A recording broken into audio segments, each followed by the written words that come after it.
Okay, 1997 to 2001 Camry. I have an oil leak and it's been going on for about 7 or 8 years. I've tried to resolve it in the past, replacing the valve cover gasket on the valve cover. I did it once and I had a professional company do it once and it still leaked. And so I'm sure it's not the valve cover gasket anymore. And the oil leak is down here.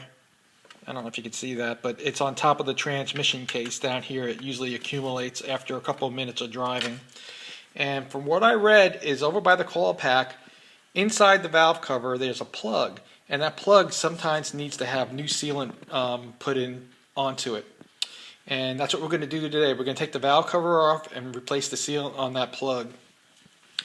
Now, the standard valve cover gasket is in any repair manual. This is a Chilton's repair manual, and it shows you the 8 areas that you have to put RTV sealant in. Now that's what I usually do, and it didn't seem to solve the problem. So what I'm going to do now is I'm going to take those 2 bolts off this circular camshaft cover, and in there's a plastic plug that needs to be sealed, and that's what I'm going to wind up doing today. Is I'm going to take the valve cover off, take those bolts off, seal it, and put it all back together, and hopefully I won't have a leak anymore. You can see the valve covers off. It took me about 15 minutes. Hardest part was taking the rubber sealant off the old valve cover. Here's the item we got to remove. There's 2 bolts on here, and under there's a cap, and you have to reseal it, clean the cap and reseal it, and then you could put the bolts back in.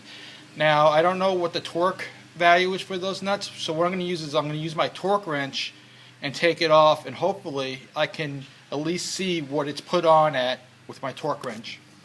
So it'll take me a few minutes. You can see that I added the silicone RTV. I got the red high temperature stuff, and you actually fill in that gully where the plug was with that RTV on the right side of it. And it lets you have good access to the back side where you had to put the RTV as well, so that's pretty cool. And I put some on this side, of course. So that takes care of that side.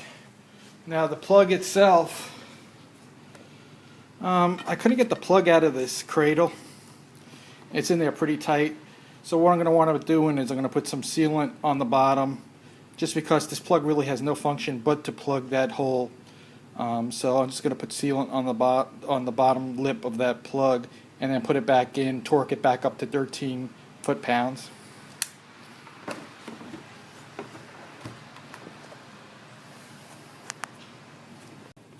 So here's the piece that I put the silicone inside of it, just to cover up that plug a little bit.